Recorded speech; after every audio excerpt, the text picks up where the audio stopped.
제3장에서는 비즈니스 프로세스의 설계에 절대적 영향을 미치는 주요 개념들에 대하여 이해하는 시간을 가졌습니다. 제4장에서는 비즈니스 프로세스는 기업이 성과를 내고 성장할 수 있게 하는 체제입니다. 그런데 이러한 체제가 기업을 계속 기업으로 지속 가능성도 보장할 수 있어야 합니다. 그래서 제4장에서는 비즈니스 프로세스와 관련한 이러한 지속 가능성에 대한 키워드에 대하여 학습하겠습니다. 비즈니스 프로세스를 만드는 것은 하나의 체제를 만드는 것입니다. 예를 들어서 통치체제로서 대통령제와 내각제를 들 수 있습니다. 그런데 일단 체제가 구축되면 변경하기가 쉽지 않습니다.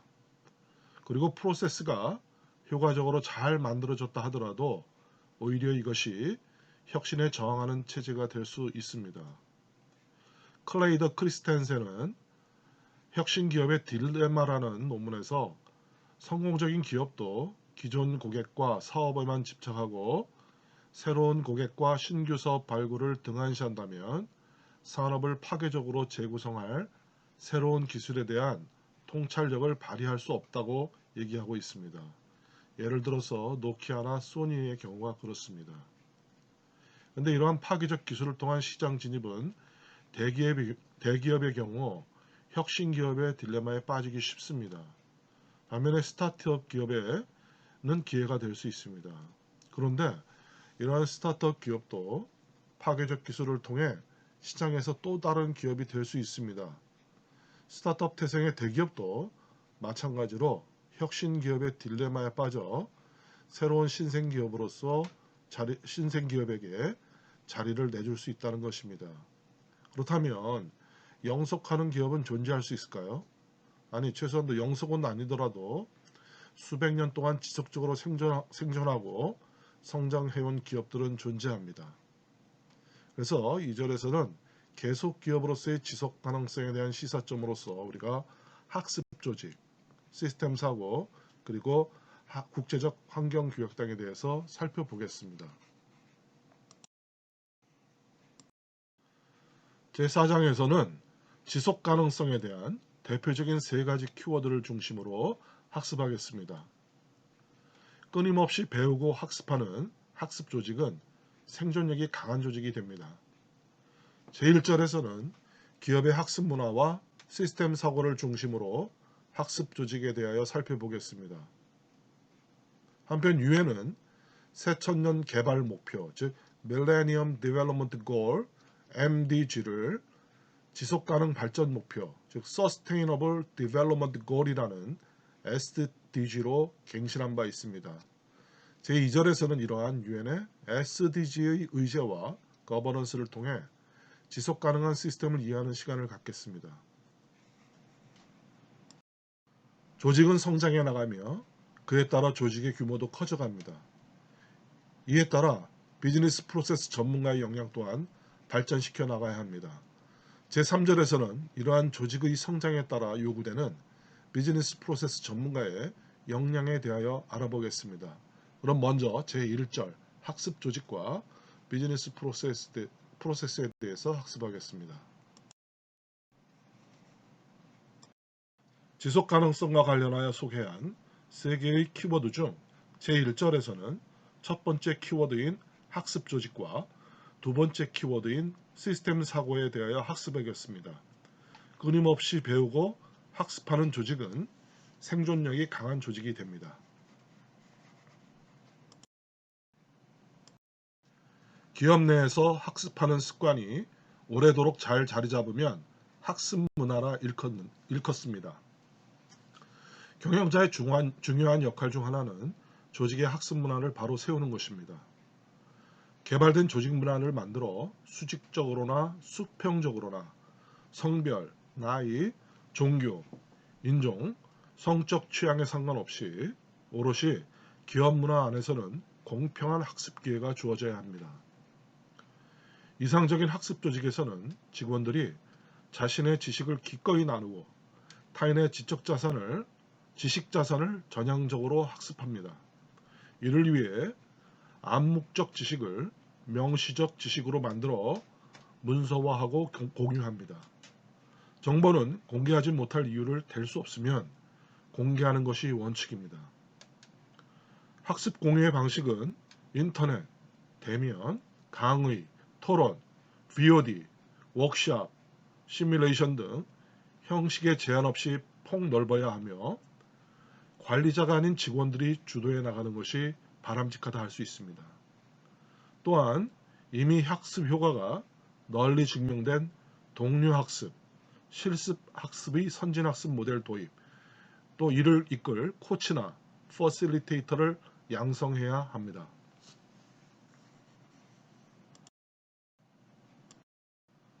학습 조직은 영원히 달성할 수 없는 경지라고 피터 생게는 말했습니다. 배우면 배울수록 자신의 무지를 절감하는 철인과 같이 기업도 우리는 학습 조직이다 라고 말할 수 없다는 것입니다. 할 수 있는 일은 완벽한 학습 조직이 되기 위해 부단히 노력하는 것입니다. 그래서 생게는 영원히 달성이 불가능한 학습 조직이 경영기술보다 예술 분야에 가깝다고 주장했습니다. 또한 그는 학습 문화의 필수적인 5가지 학습법, 즉 개인적 숙련, 정신 모델, 공유 비전, 팀 학습, 그리고 시스템 사고 등을 제시했습니다. 이러한 학습법을 비즈니스 프로세스 관점과 연계하여 간략히 살펴보겠습니다. 먼저 개인적 숙련에 대해서 살펴보겠습니다. 개인적 숙련은 끊임없이 개인 비전을 명확히 하고 심화하며 이를 달성하기 위해 에너지를 집중하고 인내심을 기르고 현실을 객관적으로 보는 규율입니다. 개인적 숙련은 조직의 학습 문화를 만드는 주춧돌입니다. 학습 조직의 구성원은 개인이기 때문입니다. 학습 조직의 최고 수준은 결국 그 조직이 가지고 있는 가장 숙련된 장인의 수준과 같다고 할 수 있습니다. 회사가 높은 수준의 숙련가를 많이 보유하려면 각각 자신이 분명한 비전을 가지고 있어야 합니다. 그리고 회사는 직원들이 자신의 비전을 현실화할 수 있는 평생 학습의 기회를 제공해야 합니다. 숙련된 직원에 대해서는 기술자로서의 자존감이 떨어지지 않도록 이들에게는 그에 걸맞는 대우를 해주고 또 노하우를 후배들에게 전수하고 지속적으로 성장시키도록 지원해야 합니다. 두 번째로 정신 모델에 대해서 알아보겠습니다. 정신 모델이란 세상을 이해하고 행동하는 방식에 영향을 미치는 우리 안에 깊이 각인된 가정, 일반화, 심상이나 이미지 등을 말한다고 할 수 있습니다. 하나의 소우주와 같은 개인의 정신 모델은 성장 환경, 학습 경험, 책을 통한 간접 경험, 신뢰하는 제3자에 의한 선입견 등으로 형성된다고 볼 수 있습니다. 기업의 부정적인 집단형 정신 모델은 구성원들이 같이 경험한 과거의 실패 경험과 성공 경험에서 비롯되는 것입니다. 정신 모델을 극복하기 위해서는 세상에 대한 선입견을 찾아서 발굴하여 분석하는 질문과 더불어 내가 맞다고 외치는 주장의 균형이 필요합니다. 이때 경영자는 어떠한 편견과 위계 질서에 억압 없이 논의할 수 있는 조직 문화가 형성되도록 분위기를 조성해야 합니다.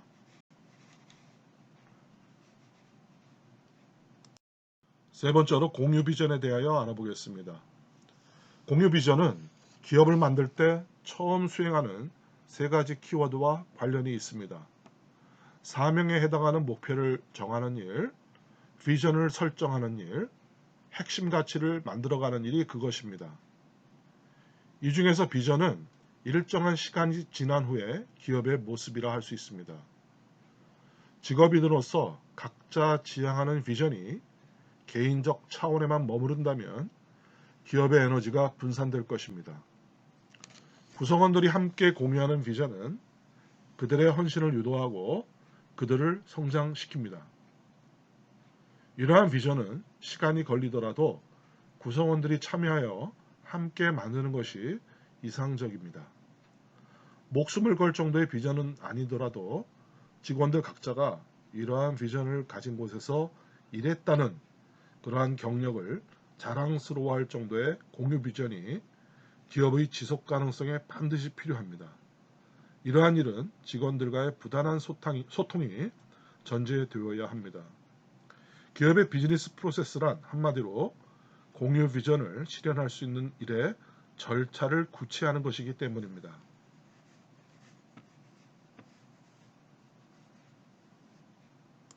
다음으로 팀 학습에 대해서 알아보겠습니다. 팀 학습의 요체는 대화입니다.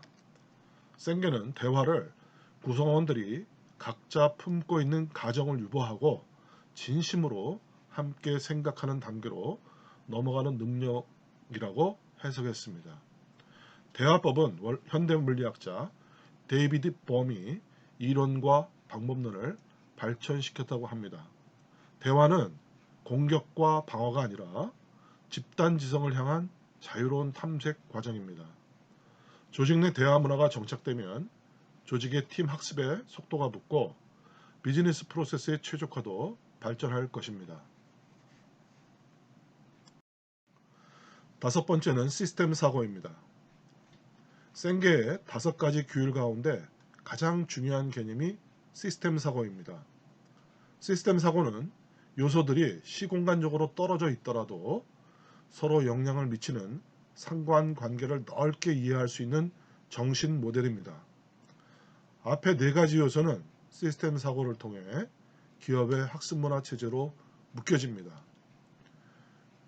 서구의 학문은 기계론적이고 분석적인 접근을 해왔습니다. 이는 목적을 잘게 나누어 잘 이해하고 이를 조립해서 맞추면 전체가 설명된다는 믿음에서 비롯된 것입니다. 이러한 시각은 의학에도 적용되었습니다. 내과, 외과, 신경외과, 신경내과 등 수십 개의 전문 분야가 질병을 연구합니다. 인체를 하나의 총치적 유기체로 보고 전체의 조화를 살피는 동양의학과는 확연히 다르다 할 수 있습니다. 이러한 서양 학문의 분석적 접근은 사안을 이해하는 미시적 검증에는 도움이 되지만 총체적 이해를 위한 거시적 접근과는 거리가 멀다 하겠습니다. 학습 조직론으로 유명한 센게는 공학도였지만 조직은 시스템 사고를 가질 때 지속 가능하다는 주장을 펼친 경영학자이기도 합니다. 하나의 체제를 제대로 이해하려면 부분이 아닌 전체 시스템의 관점으로 접근해야 근본적인 해결책을 찾을 수 있다고 그는 주장합니다. 시스템 사고는 센게가 자생적으로 발현시킨 아이디어이지만 동양의 유기체적인 사고와 맥이 닿아 있습니다. 지금까지 제4장 제1절에서는 지속가능성과 관련하여 소개한 3개의 키워드 중 첫 번째 키워드인 학습 조직과 두 번째 키워드인 시스템 사고에 대하여 학습하였습니다. 이어지는 제2절에서는 UN의 SDG의 의제와 거버넌스를 통해 지속가능한 시스템을 이해하는 시간을 갖겠습니다.